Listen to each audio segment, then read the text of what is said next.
ایک سورہ توبہ میں ہے سورہ نمبر 9 کی آیت نمبر 33 میں، سورہ صف میں سورہ نمبر 61 آیت نمبر 9 میں، اور سورہ فتح میں سورہ نمبر 48 آیت نمبر 28۔ اللہ سبحانہ و تعالیٰ فرماتے ہیں هو الذی ارسل رسولہ بالہدی ودین الحق لیظہرہ علی الدین کلہ ولو کرہ المشرکون، کہ اللہ سبحانہ و تعالیٰ نے ہی اپنے نبی محمد رسول اللہ صلی اللہ علیہ وسلم کو اور اس دین اسلام کو حق کے ساتھ بھیجا ہے، اور یہ دین غالب ہو کر کے رہے گا، گرچہ مشرکین اس کو کتنا ناپسند کیوں نہ کریں۔ پتہ یہ چلا اس آیت کریمہ سے کہ اسلام یہ جو دین آیا ہے یہ دین الحق ہے۔ قیامت کے دن اللہ تعالیٰ فرماتے ہیں قرآن مجید میں، کوئی انسان اسلام کے علاوہ کوئی اور بھی دین لے کر کے آئے گا قابل قبول نہیں ہوگا، کیونکہ یہ دین الحق ہے۔ تو یہ دین غالب ہو کر کے رہے گا تمام تر مذاہب پر، یہ اللہ کا وعدہ ہے۔ اور مشرکین اس کو کتنا ناپسند کیوں نہ کریں، ان کو اسلام سے کتنی نفرت کیوں نہ ہو، وہ یہ چاہیں کہ اسلام نہ پھیلے، وہ یہ چاہیں کہ اسلام آگے نہ بڑھے، لیکن اللہ تعالیٰ فرماتا ہے یہ صرف ان کی چاہت ہے، ان کو لاکھ وہ کوشش کر لیں گے لیکن اس قافلے کو روک نہیں پائیں گے۔ اور جناب محمد رسول اللہ صلی اللہ علیہ وسلم فرماتے ہیں اسلام وہاں تک جائے گا جہاں تک رات جاتی ہے۔ دیکھیے آپ نے ایک چھوٹے سے جملے میں کتنے معنی خیز بات فرما دی۔ آپ نے فرمایا اسلام وہاں تک پہنچے گا جہاں تک رات جاتی ہے۔ آپ مجھے بتائیے رات کہاں جاتی ہے؟ کون سا ایسا دنیا کا خطہ ہے جہاں پر رات نہیں پہنچتی ہوگی؟ گویا یہ کہنا ہے کہ اسلام دنیا کے ہر ایک خطے میں پہنچے گا۔ اب یہ الگ بات ہے کہ اس کو پہنچانے میں ہم نے آپ نے کتنی مدد کی ہے، یہ الگ بات ہے، کیونکہ اسلام تو آگے بڑھ کے رہے گا، غالب ہو کر کے رہے گا، میرے بغیر یا آپ کے بغیر۔ اگر ہم نے اس قافلے میں کچھ مدد کی ہے تو یہ ہمارے لیے قیامت کے دن خیر و برکت لے کر کے خیر ثابت ہوگا، اور نہیں کی تو بھی کوئی فرق نہیں پڑتی، اللہ کا دین ہے، اللہ تعالیٰ تو اس کو آگے بڑھا کر کے رہے گا۔ لہذا یہ مشرکین کتنے ہتھ کنڈے کیوں نہ اپنا لیں، کتنے تدبیریں کیوں نہ بنا لیں، مختلف بلس اور لاز کو کیوں نہ پاس کر دیا جائے، کچھ فرق نہیں پڑنے والا۔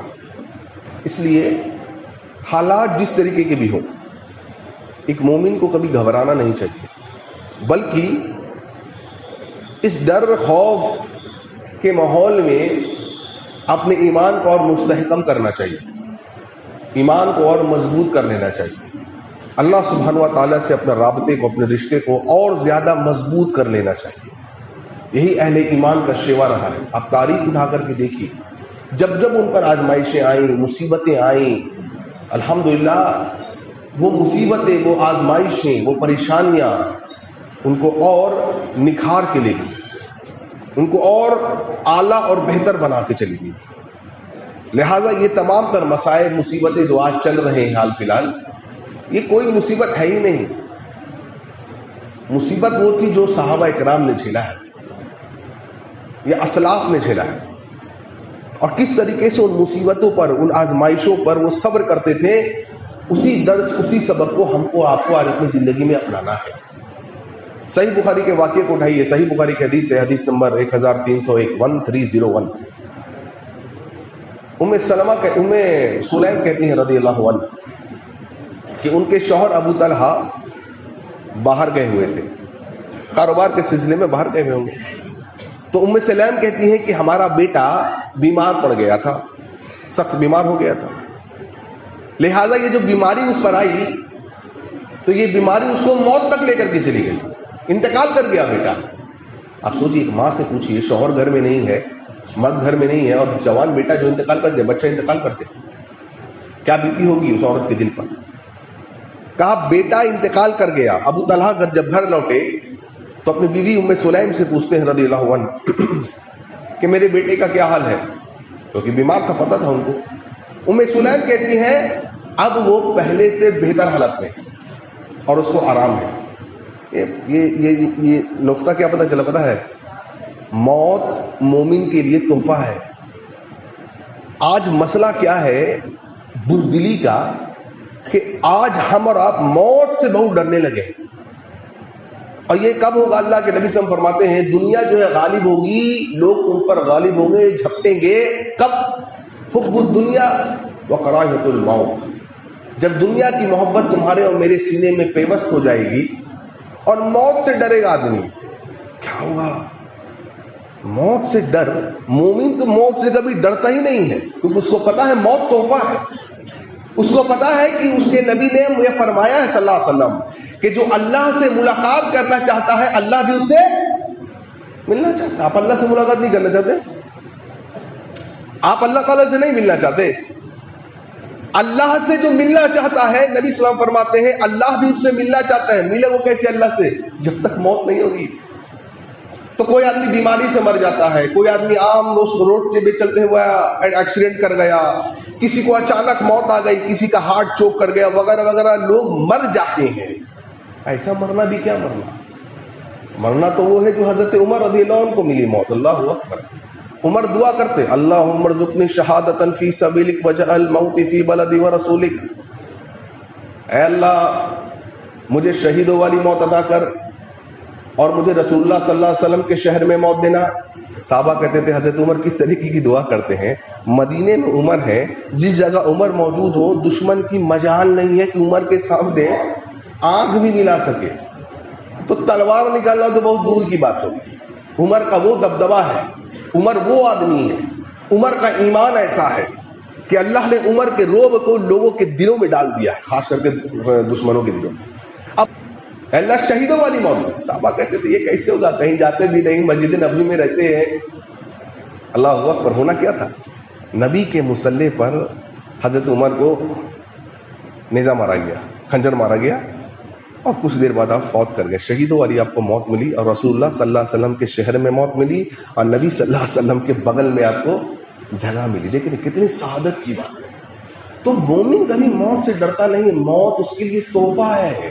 اس دنیا کے چنگل سے، دنیا کی پریشانیوں سے، آزمائشوں سے، وباؤں سے، بلاؤں سے مومن آرام پا جاتا ہے. تو موت سے نہیں ڈرنا. آج اس امت کا سب سے بڑا خسارہ یہ ہے موت سے بہت ڈر ہے. مر گئے تو کیا ہوا؟ مر گئے تو کیا ہوا؟ سب کو مرنا ہے، لیکن یہ دعا کرنا ہے کہ ایمان پر موت آئے. دراصل یہ حقیقت ہے، ایمان پر موت آئے. بچہ مر گیا، ابو طلحہ آئے، کیا حال ہے؟ کہا پہلے سے بہتر حالت میں. اللہ کیا عورت ہے، کیا عورت کا ایمان ہے، کیا اس کا صبر ہے. بچہ انتقال کر گئے، کونے میں بٹھا دیا ہے. کہتے ہیں کہ ابو طلحہ اور میں ہم رات میں ہم ملے، اور جب ابو طلحہ صبح ہوئی، فجر ہوئی، تو غسل کر کے چلے جا رہے ہیں نماز پڑھنے کے لیے. تو ام سلیم اپنی بیوی سے پوچھتے ہیں کہ بیٹے کا کیا حال ہے؟ اب ام سلیم کہتی ہیں کہ بیٹا تو آپ کا کل ہی فوت کر گیا. کل ہی فوت کر گیا؟ اور مجھے آج بتاتی ہو تم؟ ہاں میں نے آپ کو کہا تھا پہلے سے وہ اور زیادہ آرام میں آ گیا. بہرحال ابو طلحہ نکلے، نبی صلی اللہ علیہ وسلم پاس پہنچے، فجر پڑھی، اور نبی صلی اللہ علیہ وسلم سے تمام یہ جو پورا معاملہ تھا بتلایا. اللہ کے رسول صلی اللہ علیہ وسلم ایسا ایسا معاملہ ہوا ہے. نبی صلی اللہ علیہ وسلم خوش ہو گئے اور آپ نے دعا کی اللہ تعالیٰ ام سلیم اور ابو طلحہ کے رات کے ملنے میں، اللہ ان کے ملنے میں برکت ڈال دے. اللہ نے وہ برکت ڈالی کہ صحابی وغیرہ اس زمانے میں لوگ کہا کرتے تھے اس بچے کے بعد اللہ سبحانہ و تعالیٰ نے ابو طلحہ رضی اللہ عنہ کو 9 بچے دیے، اور 9 کے 9 الحمدللہ حافظ اور قاری قرآن بنے. اللہ اکبر. دیکھ رہے آپ، آزمائشیں ان پر آئی ہیں، پریشانیاں ان پر آئی، لیکن انہوں نے صبر کیا ہے. حضرت ابو ہریرہ کہتے ہیں رضی اللہ عنہ، صحیح بخاری کی حدیث ہے کہ ہم 70 یا 80 تھے غالباً اصحاب صفہ، اور ہمارے پاس ایک ہی کپڑا میسر ہوتا، کسی کے پاس 2 کپڑے نہیں تھے. آج میرے آپ کے پاس کتنے کپڑے ہیں؟ وارڈروب کھولیے میرا، آپ لائن سے آپ کپڑے دیکھیں گے. ایک کپڑے ہوا کرتے تھے، ایک کپڑے. اور ہم پیٹ پر پتھر باندھا کرتے تھے. ہم میں سے کس نے پیٹ پر پتھر باندھا ہے؟ اللہ نہ کرے وہ نوبت آئے، کس نے پیٹ پہ پتھر باندھا ہے؟ آزمائشیں ان کو آئی. ہم پیٹ پر پتھر باندھ دیا کرتے تھے. صحابہ کہتے تھے ہم میں سے بعض بھوک سے اس طریقے سے نڈھال ہو جاتے تھے کہ جب نماز پڑھتے تھے تو نماز کی حالت میں ہی بے ہوش ہو کر کے گر جایا کرتے تھے. کس کے ساتھ ایسا معاملہ ہوا ہے؟ کسی کے ساتھ ایسا معاملہ نہیں. پھر کیوں اللہ کی ناشکری؟ پھر کیوں یہ کہنا کہ اللہ سبحانہ و تعالیٰ نے ہمیں کچھ دیا نہیں؟ الحمدللہ ہر وقت اچھا کھاتے ہیں, اچھا پہنتے ہیں, جو چاہتے ہیں وہ کھاتے ہیں. کبھی بھی آپ نے پیٹ پہ پتھر نہیں باندھا, صحابہ نے باندھا, صحابہ نے باندھا. صحیح بخاری کے حدیث اٹھا کے پڑھ گیا. صحابی کہتے ہیں کہ ہمیں نبی صلی اللہ علیہ وسلم 300 صحابہ کو ابو عبیدہ بن جرح رضی اللہ عنہ کی قیادت میں ہمیں ایک سمندر کے ساحل کے کنارے بھیجا, اور کیا دیا؟ کچھ توشہ دیا, کچھ کھانے کی چیزیں دی. کھانے کی چیزیں کھجور دی, کھجور لے کر کے چلے آئے. صحابی کہتے ہیں ابو طلحہ ہمیں تھوڑے تھوڑے کھجور دیا کرتے تھے. 300 ہم لوگ تھے, 300, اور توشہ دھیرے دھیرے ختم ہونے لگا. اب پورے دن میں ایک کھجور ہم کھاتے تھے, ایک کھجور پورے دن میں. اللہ اکبر. وہاں کہا کرتے تھے پورے دن میں ایک کھجور. ہم اور آپ افطاری کے وقت ایک کھجور کھا لیتے ہیں, 2 کھا لیتے ہیں, کوئی اہمیت نہیں ہمارے رزق. ان سے پوچھئے جس کو پورے دن میں ایک کھجور مل رہا ہے. ہم لوگ سنتے کیا پتہ ہے, ہمارا معاملہ ایسے ہو گیا کہ بس ہم سنتے ایک کان سے دوسرے کان سے نکال دیتے. اچھا ٹھیک کون پائے تھے؟ نہیں, یہ ورت حاصل کرنا ہے مجھ کو. ایک کھجور ہم اور آپ افطاری میں کھا لیتے ہیں, کوئی 5-10 کھا جاتا ہوگا. ان کو پورے دن میں ایک کھجور میسر ہو رہا ہے, پورے دن میں ایک کھجور. پوچھنے والا پوچھ رہا ہے پورے دن میں ایک کھجور. کہا ارے اس کی بھی اہمیت تب پتہ چلی جب وہ بھی ختم ہو گیا. آزمائش تو دراصل یہ ہے, آزمائش تو یہ ہے, وہ بھی ختم ہو گیا. تو ہم کیا کرتے تھے, اس ایک کھجور کو ایک آدمی چوستا, پھر دوسرا چوستا, پھر تیسرا چوستا, اور اس طریقے سے سارے لوگ چوستے تھے کھجور. آزمائشیں تو یہ آئی, کبھی اللہ کے لیے, اللہ کے تعلق سے کبھی بھی ناشکری والے جملے نہیں نکلے. الحمدللہ. آج کیا ہے, ہمارے پاس کچھ بھی نہیں ہے, کیا دیا اللہ نے مجھے؟ ناشکری, ناشکری, ناشکری. میرے ساتھ ایسا ہو گیا, میرا بچہ فوت کر گیا, اللہ کی مرضی تھی, چلا گیا. دکھ ہے, غم ہے, اس کا یہ مطلب نہیں کہ اے اللہ میرے بیٹے کو ابھی اٹھانا تھا. ارے اللہ کے فیصلے پر سوال, میرا بیٹا کل مر جائے, اللہ نے اس کی اتنی زندگی لکھی تھی. دکھ ہوگا باپ ہونے کے تعلق سے, لیکن یہ سوچنا ہے کہ اللہ نے اس کے لیے اتنی زندگی لی تھی, اب وہ آرام میں چلا گیا. ایسے سوچئے, تب اندر دل میں صبر آئے گا. ورنہ دل میں ڈر بیٹھ جائے گا دشمنوں کا, دل کانپے گا, کیا ہو جائے گا, فلانا ایسا بول دیا. آپ ڈر جائیں گے, آپ بزدل قوم بن جائیں گے. مسلمان بزدل نہیں ہو سکتا, سب کچھ ہو سکتا, بزدل نہیں ہو سکتا. الحمدللہ. کوئی کب ہوگا؟ ایمان جب مستحکم ہوگا. ابو موسیٰ الاشعری کہتے ہیں کہ ہم نکلے نبی صلی اللہ علیہ وسلم کے ساتھ ایک جنگ پر, 6 لوگ, ایک سواری. باری ہم لوگ اس اونٹ پر سوار ہوتے, تھوڑا دور چلتا, پھر کوئی دوسرا سوار ہوتا, پھر ہم پیدل چلتے. ابو طلحہ کہتے اللہ کی قسم ہمارے پیر پھٹ گئے تھے چلتے چلتے. کس کا پیر پھٹا ہے بھائی صاحب؟ دین کی راہ میں چلنے کے لیے ہم میں سے کس کا پیر پھٹا ہے؟ ہاتھ اٹھائیے. کسی کا نہیں. آج گھڑ اے سی, گاڑی اے سی, کہیں اگر تبلیغ کے لیے جا رہے ہیں تو ٹرین اے سی یا تو پلین اے سی. کیا مسئلہ کیا ہے آج اتنی سہولیتیں. وہ جا رہے ہیں اور کہہ رہے ہیں کہ چلتے چلتے ہمارے پیر پھٹ گئے. ابو طلحہ کہتے اللہ کی قسم میرا تو پیر پھٹ گیا اور نخون نکل گیا تھا. نخون جو نکل گیا نا, اس میں کپڑے باندھ کر کے پھر بھی ہم چلتے تھے. انہوں نے جھیلا. بیمار پڑ گئے کون؟ صحابی رسول بیمار پڑ گئے, 30 سال بیمار رہے. 30 سال بیمار رہے. کیسی بیماری؟ ایسی بیماری تھی میرے بھائیوں کہ کھٹیے پر ہی لیٹا کرتے تھے, کھٹیے پر ہی قضائے حاجت کیا کرتے تھے. ایسی بیماری. کون آدمی ہم میں 31 سال بیمار رہا ہے؟ کون بیمار رہا ہے؟ تھوڑا سا بیمار پڑ گیا, یا اللہ مجھے ہی سارا دکھ دینا تھا. ناشکری. عمران بن حسین رضی اللہ عنہ 30 سال بیمار رہے. بھائی ان کے دیکھنے آئے نا تو رونے لگے دیکھ کر کے. اب دیکھیے صبر دیکھیے کتنا عظیم ہے. کہہ رہے کیا ہوا, رو کیوں رہے ہو؟ کہا آپ کی پریشانی کو دیکھ کے رو رہا ہوں. اللہ نے کس طرح کی آزمائش میں آپ کو مجھے کہا رو مت رو مت. ارے دراصل بات ایسا ہے نا کہ اللہ مجھ سے بہت محبت کرتا ہے. بھائی بول رہا ہے کہ 30 سال سے آپ بیمار ہیں, آپ اس حالت میں ہیں, اور آپ بول رہے ہیں کہ اللہ آپ سے محبت کرتا ہے. کہا ہاں, کیونکہ اللہ تعالیٰ مجھے آزمائشوں میں ڈالنے میں اس کو بڑا اچھا لگتا ہے. دیکھیے یہ جملے کو دیکھیے آپ. اسی لیے تو نبی صلی اللہ علیہ وسلم نے فرمایا جتنی بڑی آزمائش اجر اتنا بڑا. نبی صلی اللہ علیہ وسلم کہتے تھے عمران بن حسین تم میں سے وہ آدمی ہیں جن کو دنیا میں فرشتے آ کے سلام کیا کرتے تھے اور مصافحہ کرتے تھے. جی ایسی مقام نہیں ملتا ہے. عمران بن حسین وہ آدمی ہے جس کو دنیا میں فرشتے آ کے سلام کرتے اور مصافحہ کرتے تھے. سوچیے کتنے عظیم ہوں گے وہ آدمی. کبھی ناشکری کے جملے نہیں ملتے. پریشانیاں ان پر آئی, تمام تر حالات ان پر مشرکین مکہ نے لاد دیے ہیں. نبی صلی اللہ علیہ وسلم کے گردن پر اونٹ کی اوجری انہوں نے رکھی ہے, صحابہ کو انہوں نے مارا ہے, ابو بکر کو انہوں نے مارا ہے, ابو بکر کو انہوں نے ستایا ہے, تمام اصحاب کو انہوں نے ہجرت کرنے پر مجبور کر دیا ہے. نبی صلی اللہ علیہ وسلم کا یہاں تک کہ قتل کرنے پہ آمادہ ہو گئے ہیں. آپ نہیں پڑھا وہ واقعہ سورہ انفال میں؟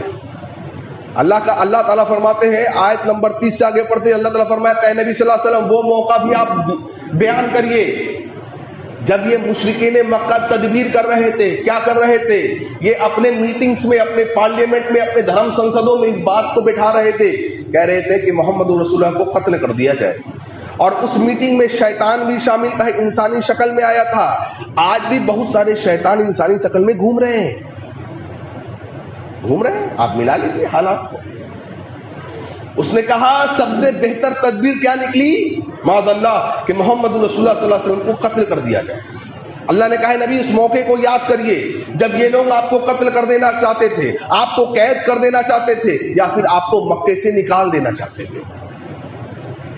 لیکن اللہ تعالیٰ نے فرمایا اے نبی صلی اللہ علیہ وسلم یہ وہ اپنی تدبیریں کر رہے تھے, اللہ تعالیٰ اپنی تدبیر کر رہا تھا. اور کیا ہوا میرے بھائی؟ ان تمام نے مشرکوں نے نوجوانوں کے جتھے کو نبی صلی اللہ علیہ وسلم کے گھر کے آگے پہرہ دار بنا دیا. کس لیے؟ نبی نکلیں گے ان کو قتل کر دیا جائے گا. سب ریڈی ہے لے کر کے اپنے اسلحہ کو کہ نبی صلی اللہ علیہ وسلم نکلیں گے ان کو قتل کر دیا جائے گا. اللہ کی قدرت اور شان کو دیکھیے. اللہ تعالیٰ کہتا ہے نبی ہم نے آپ کو ان کے بیچ سے نکال دیا, وہ دیکھ بھی نہیں پائے. وہ مارنا چاہتے تھے, یہ ان کی پلاننگ تھی, اللہ کی پلاننگ کچھ اور تھی. اللہ نے کہا آگے سورہ انفال کی آیتوں میں یہ لوگ مسلمانوں کو خانہ کعبہ میں آنے سے روکتے ہیں, مسجدوں کی طرف آنے سے روکتے ہیں, جبکہ یہ مسجد کے متولی نہیں ہے. اللہ تعالیٰ فرماتے ہیں مسجد کے متولی تو متقین ہوتے ہیں, نیک اور مومن ہوتے ہیں. مسجد کو آنے کے لیے روکتے ہیں یہ. اور اللہ تعالیٰ نے کیا فرمایا اے نبی صلی اللہ علیہ وسلم ان کی عبادت, ان کی نماز کیا تھی؟ یہ خانہ کعبہ میں ننگا طواف کرتے, سیٹیاں بجاتے اور تالیاں بجایا کرتے تھے. یہ مسجدوں کے آگے سیٹیاں بجاتے, تالیاں بجاتے. آج بھی ایسا کچھ ہو رہا ہے, لوگ مسجدوں کے سامنے تالیاں بجاتے ہیں, سیٹیاں بجاتے ہیں. اور اللہ تعالیٰ کہتا ہے یہ سمجھتے تھے یہ ان کی عبادت ہے. یہ اہل ایمان کو ان کے ایمان کی وجہ سے روکا کرتے, اہل ایمان کو ان کے ایمان کی وجہ سے اذیتیں دیا کرتے, اہل ایمان کو ان کے ایمان کی وجہ سے مسجد جانے سے روکتے, سامنے سیٹیاں بجاتے, سامنے تالیاں بجاتے. آج بھی ایسا ہو رہا ہے, لوگ سیٹیاں بجا رہے ہیں, تالیاں بجا رہے ہیں. اللہ نے کہا ان کے لیے دردناک عذاب ہے, اگر یہ توبہ نہ کرے تو دردناک عذاب ہے. یہ تو ہو رہا ہے اس زمانے سے, وہ آج بھی ہوگا, کل قیامت تک ہوگا. اللہ تعالیٰ نے فرمایا اے نبی صلی اللہ علیہ وسلم انہوں نے اتنا کچھ کیا, آپ کو مارنے کی پلاننگ کی, آپ کو مارنے کی پلاٹنگ کی, آپ کو قید کرنے کی پلاٹنگ کی, آپ کو شہر سے نکال دینے کی پلاٹنگ کی. آج بھی ایسا ہو رہا ہے کہ نہیں ہو رہا؟ ہو رہا ایسا. آج خانہ کعبہ سے مسجد حرم سے روکا گیا آپ کو آنے کے لیے, مسلمانوں کو روکا گیا, مسجد کے حرمت کو پامال کیا گیا. آج بھی ایسا ہو رہا ہے. لیکن اللہ کتنا رحمان اور رحیم ہے. اللہ نے کہا اس کے باوجود بھی اگر یہ لوگ توبہ کر لے، یہ لوگ معافی مانگ لے، اللہ تعالیٰ تمام گناہوں کو معاف کر دے گا۔ اللہ اکبر کبیرہ۔ اور محمد رسول اللہ صلی اللہ علیہ وسلم کا کردار دیکھیے، اللہ کے نبی صلی اللہ علیہ وسلم ان کو دین میں دعوت دے رہے ہیں، کن کو؟ انہی لوگوں کو جو آپ کے جان کے دشمن بنے ہوئے ہیں، آپ ان کو اسلام کی دعوت دے رہے ہیں۔ اور یہیں تک سیمت نہیں ہے، رسول اللہ صلی اللہ علیہ وسلم کے کردار کو اپنائیے۔ ہم نے اپنے کتنے لوگوں نے دعوت دی ہے؟ نہیں، آج کیا بولا جا رہا ہے؟ منہ مت کھول، بزدل۔ ایسا نہیں بولیے گا، کیسا بولیے گا؟ بزدل۔ ارے شجاعت پیدا کرو اپنے اندر۔ نہیں ایسا نہیں، یہ نہیں، ماحول کچھ اور ہے تک۔ انا للہ و انا الیہ راجعون۔ کیا ہو گیا آپ کو؟ اتنے ہی میں کاپ گئے؟ ارے وقت کا فرعون آیا تھا نا، تو اللہ نے موسیٰ کو بھیجا تھا۔ اگر آج بھی کوئی فرعون بن کے گھوم رہا، اللہ تعالیٰ کسی نہ کسی کو موسیٰ بنا کر کے بھیج دے گا انشاءاللہ۔ وقت کا فرعون اسلام سے دشمنی کرتا تھا، اپنی بیوی کو اسلام لانے سے نہیں روک سکا۔ طاقت اس کے گھر میں اسلام آیا، اللہ اکبر۔ طاقت، کرسی، پیسہ، پاور سب اس کے پاس، بیوی کو اسلام لانے سے نہیں روک سکا۔ اور اسلام سے دشمنی دیکھیں کتنی بری چیز ہوتی ہے۔ بیوی کو اذیتیں دینے لگا، بیوی کو مارنے لگا، حکم دیا لے جاؤ اس کو، اور چلچلاتی دھوپ مر کے اس کو لے جا کر کے چھوڑ دو۔ کس نے چھوڑا ہے آج آپ کو چلچلاتی دھوپ؟ ہاں، آسیہ کے ہاتھوں میں کیل ٹھوک دیے گئے، کیل ٹھوک، عورت کے ہاتھ میں کیل ٹھوک دی گئی۔ اللہ اکبر۔ آپ کا انگلی کٹا ہے کبھی اسلام کے لیے؟ میرا آپ کے لیے نہیں، کیل ٹھوک دیے گئے۔ اللہ اکبر۔ مسکراتی تھی، فرعون کہتا تھا یہ پاگل ہو گئی ہے کیا؟ اتنی چلچلاتی دھوپ میں اس کو اذیتیں دی جا رہی ہے، مسکرا رہی۔ کیوں جانتے ہیں؟ اللہ تعالیٰ کبھی بھی اہل ایمان کو ضائع نہیں ہونے دیتا۔ اللہ کے نبی فرماتے ہیں صلی اللہ علیہ وسلم، اللہ تعالیٰ فرشتوں کو بھیج دیا کرتا تھا، اور فرشتے اپنے پروں سے حضرت آسیہ پر سایہ گے ہو جاتے تھے۔ دھوپ ملتی رہی تھی لیکن ان کو دکھتا نہیں تھا۔ دیکھ رہے ہیں آپ، فرعون پریشان ہے کہ کیا ماجرا اس کے ساتھ ہے۔ فرعون نے حکم دیا، کیا پتا ہے؟ بڑا پتھر اس کے سر پر مار کے اس کو ختم کر دو۔ دیکھیے بیوی، لیکن اسلام سے دشمنی کتنی بری چیز ہوتی ہے، انسان کو اندھا کر دیتی ہے، انسان کو اندھا کر دیتی ہے اسلام سے دشمنی۔ بیوی نہیں دکھتی تو ہم اور آپ کیا دکھیں گے؟ ہم اور آپ کیا دکھیں گے؟ سمجھ رہے بات کو؟ کہا بڑے پتھر مار کے یہ کر دو۔ اب دیکھیں حضرت آسیہ نے کیا دعا کی، سورہ تحریم میں اللہ نے ذکر اس کا آیت نمبر 11 میں، اذ قالت رب ابن لی عندک بیتا فی الجنت، اے اللہ مجھے جنت میں گھر دے۔ کیسا گھر؟ دیکھیے دعا بھی کیسا مانگ رہی ہے، عام گھر نہیں، تیرے پڑوس والا، یعنی تیرا پڑوسی بننا ہے مجھے۔ حضرت آسیہ کہہ رہی ہے اللہ تعالیٰ کو، اے اللہ مجھے جنت میں گھر دے، کیسا گھر؟ جو تیرے پڑوس والا ہو، میں تیرا پڑوسی بننا چاہتی ہوں۔ مانگا بھی تو کتنا اعلیٰ چیز مانگا، اللہ اکبر۔ اور مجھے فرعون اور اس کے عمل سے، اس ظالم قوم سے مجھے نجات دے دے۔ جب اذیتیں دی جا رہی ہیں، مسکرا رہی ہیں، نبی صلی اللہ علیہ وسلم فرماتے ہیں پتہ ہے کیا ہوا؟ جب وہ لوگ پتھر لے کے آئے ان کو مارنے کے لیے حضرت آسیہ کو، تو کیا دیکھتے ہیں؟ حضرت آسیہ مسکرا رہی ہیں۔ پتھر مارنے والا بھی پریشان ہے، یہ کیسی عورت ہے؟ محمد رسول اللہ صلی اللہ علیہ وسلم فرماتے دراصل کیا ہوا ہے، اللہ سبحانہ و تعالیٰ نے آسمان سے پردوں کو ہٹا دیا۔ کیا کیا اللہ نے؟ آسمان سے پردوں کو ہٹا دیا ہے، اور جس جنت کا وہ مطالبہ کر رہے تھے اللہ نے ان کو وہ جنت دکھا دی ہے۔ تیرا وہی گھر ہے، دیکھ رہے ہیں؟ جس کو جنت دکھ جائے وہ کبھی روئے گا کیا؟ نہیں، مانگا اللہ نے دے دیا، لیکن آزمائش آئی، پریشانی آئی تھی نا، ظلم کے پہاڑ توڑے گئے تھے ان پر، لیکن مانگا الگ چیز۔ کہتے ہیں کہ جب جنت کے نظارے، مناظر کو دیکھ لیا، اور یہ ظالم جب ان پر پتھر ڈال رہے تھے تو پتھر ان کو لگنے سے پہلے اللہ نے ان کی روح کو قبض کر لیا تھا، تو جسم کو تکلیف بھی نہیں ہوئی۔ سبحان اللہ، دیکھ رہے آپ، اللہ تعالیٰ ایسے عطا کرتا ہے۔ اس لیے نہ ڈرنا ہے، نہ گھبرانا ہے، نہ خوف کھانا ہے، بزدل نہیں بننا، اللہ سے مدد مانگنا ہے۔ سب لوگ پھر جائیں گے، آپ کا اللہ آپ سے نہیں پھرے گا انشاءاللہ۔ یہ سارے منسٹرز، پیسے، طاقت، آپ کی پہنچ کچھ کام نہیں آئے گی، کچھ کام نہیں آئے گی۔ اگر آپ کو ایسا لگتا ہے کہ میرا بہت پہنچ ہے، آپ غلط خیالی میں جی رہے ہیں، غلط خیالی میں جی رہے ہیں۔ مدد صرف اللہ کی طرف سے، اللہ کے علاوہ کوئی اور مدد نہیں، یاد رکھیے اس بات کو، مدد صرف اللہ سے مانگنا ہے۔ تو یہ لوگ بھی ویسا کر رہے تھے، اللہ نے کہا ان کے لیے دردناک عذاب ہے اگر انہوں نے توبہ نہیں کیا تو، دردناک عذاب ہے ان کے لیے۔ اور اللہ تعالیٰ نے کیا فرمایا پتہ ہے؟ اے نبی صلی اللہ علیہ وسلم، یہ آپ کو مار دینا چاہتے ہیں جبکہ آپ کا وجود ان کو عذاب سے بچا رہا ہے۔ دیکھیے آپ کا کلمہ کتنا ہیوی ہے، نہیں لوگوں کو آپ کے کلمے سے بہت پرابلم ہے۔ اللہ تعالیٰ کہہ رہا ہے اے نبی صلی اللہ علیہ وسلم، آپ کا وجود ہے، آپ موجود ہیں ان کے بیچ میں، اسی لیے ان پر یہ عذاب مانگ رہے ہیں نا۔ ابو جہل کہہ رہا تھا اگر یہ لوگ سچے ہیں تو عذاب کیوں نہیں آ رہا؟ آج بھی لوگ کہہ رہے ہیں نا اگر واقعی میں اسلام سچا تو عذاب کیوں نہیں ہو رہا؟ ہم ان پر اتنی اذیتیں کر رہے ہیں، ابو جہل کہہ رہا ہے ہم ان کو اتنا دکھ دے رہے ہیں، تکلیف دے رہے ہیں، اللہ تعالیٰ پتھر کیوں نہیں برسا رہا آسمان سے؟ اللہ تعالیٰ عذاب ہم پر کیوں نہیں نازل کر رہا ہے اگر یہ لوگ حق پر ہے تو؟ اللہ نے کہا نبی صلی اللہ علیہ وسلم دراصل ان کا جو عذاب کا مطالبہ ہے نا یہ تو متعین ہے، لیکن یہ آپ کی موجودگی ہے، آپ یہ ان کو تو آپ کا احسان مند ہونا چاہیے تھا۔ ہاں نبی چلے گئے، اللہ نے فرمایا اے نبی جب تک آپ ان کے بیچ رہیں گے ان پر عذاب نہیں آئے گا، اور جب تک لوگ استغفار کرتے رہیں گے عذاب نہیں آئے گا۔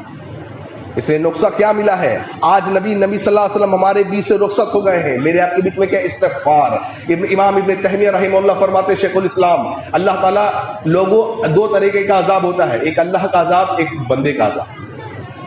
اللہ کا عذاب اور بندے کا عذاب۔ اگر تم کثرت سے استغفار پڑھتے رہے، استغفار کو تم نے اگر لازمی پکڑ لیا، اللہ کے عذاب سے بھی بچ جاؤ گے اور بندوں کے بھی عذاب سے بچ جاؤ گے۔ یقین اور بصیرت کے ساتھ کہہ رہا ہوں، اپنی زندگی میں استغفار کو لازم پکڑ لیجئے، اٹھتے بیٹھتے ہر وقت استغفر اللہ استغفر اللہ استغفر اللہ پڑھتے رہیے۔ اللہ تعالیٰ تمام تر دشمنوں سے، تمام تر لوگوں سے، تمام تر مصائب سے، تمام تر پریشانیوں سے، تمام تر آزمائشوں سے اللہ سبحانہ و تعالیٰ آپ کو، آپ کی اولاد کو، آپ کی جان مال کو، آپ کے پراپرٹی کو، آپ کے دکان کو، آپ کے جاب کو اللہ تعالیٰ محفوظ کر دے گا۔ اللہ اکبر۔ آپ کی مسجدوں کو اللہ تعالیٰ محفوظ کر دے گا۔ اور آج اس آخری رمضان میں، رمضان کے آخری جمعے میں، الوداع جمعہ کچھ نہیں ہوتا، پتہ نہیں کس نے کہہ دیا یہ رمضان کا آخری جمعہ ہے، آج رمضان رخصت ہو جائے گا 2-3 دنوں بعد۔ میرے بھائیوں آج عزم لے کے اٹھیے، اگر آپ کے گھر کو کوئی قبضہ کرنا چاہے، کوئی طرح طرح کے جھنڈے گاڑنا چاہے، آپ کیا کریں گے؟ آپ کیا کریں گے مجھے بتائیے؟ آپ اپنے گھروں کو اور سیکورٹی دیں گے،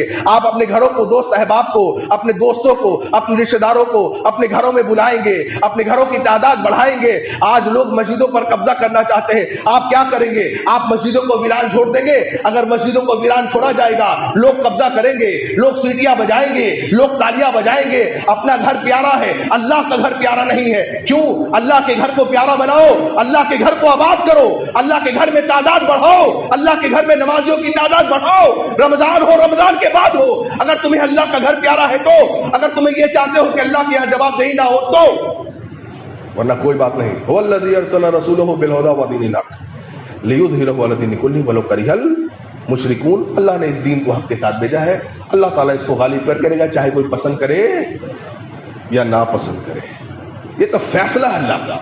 لیکن میرے بھائیوں مسجدوں کو بڑھاؤ، مسجدوں میں تعداد بڑھاؤ، مسجدوں میں تمہارا اپنا بیٹھنا آنا جانا ہو، مسجدوں میں میری آپ کی نمازیں ہوں جس طریقے سے رمضان میں ہو رہی ہیں، اور استغفار کو لازمی پکڑیے۔ یہ دو نقطے بتا کے جا رہا ہوں آپ کو، استغفار کو لازمی پکڑیے۔ تمام تر لوگوں کی تدبیریں ایک طرف ہوں گی، اللہ کی تدبیر ایک طرف ہوگی۔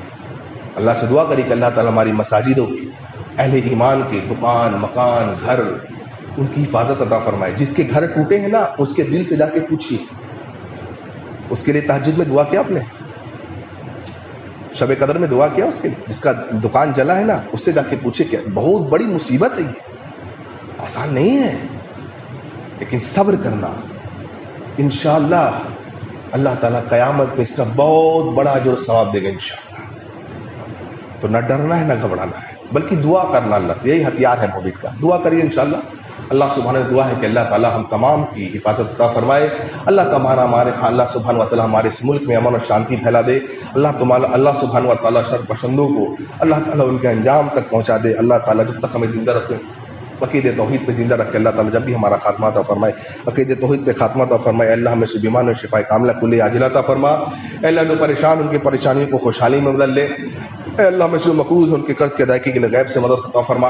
اللہ ہمارے مساجد کی حفاظت عطا فرما. اللہ حرمین شریفین کی حفاظت عطا فرما. اے اللہ ہمارے مسلمانوں کے صفوں میں اتحاد عطا فرما. اور اے اللہ ہمارے نوجوانوں کی اصلاح عطا فرما. اے اللہ ہمارے بوڑھوں کے حال پہ رحمت عطا فرما. اے اللہ ہمارے دل کو ایمان سے منور کر دے. اے اللہ ہمارے دل میں صبر ڈال دے. اے اللہ ہمیں مضبوط بنا. اے اللہ جو بھی پریشانی آزمائشیں تیرے طرف سے آ رہی ہیں یہ اللہ ہمارے گناہوں کی وجہ سے ہیں, ہماری کوتاہیوں کی وجہ سے. اللہ ہمیں اپنی اصلاح کرنے کی توفیق عطا فرما. اے اللہ اس حال میں موت دے کہ تو ہم سے راضی ہو, ہم تجھ سے راضی ہوں. وآخر الدعوانا ان الحمد للہ رب العالمین.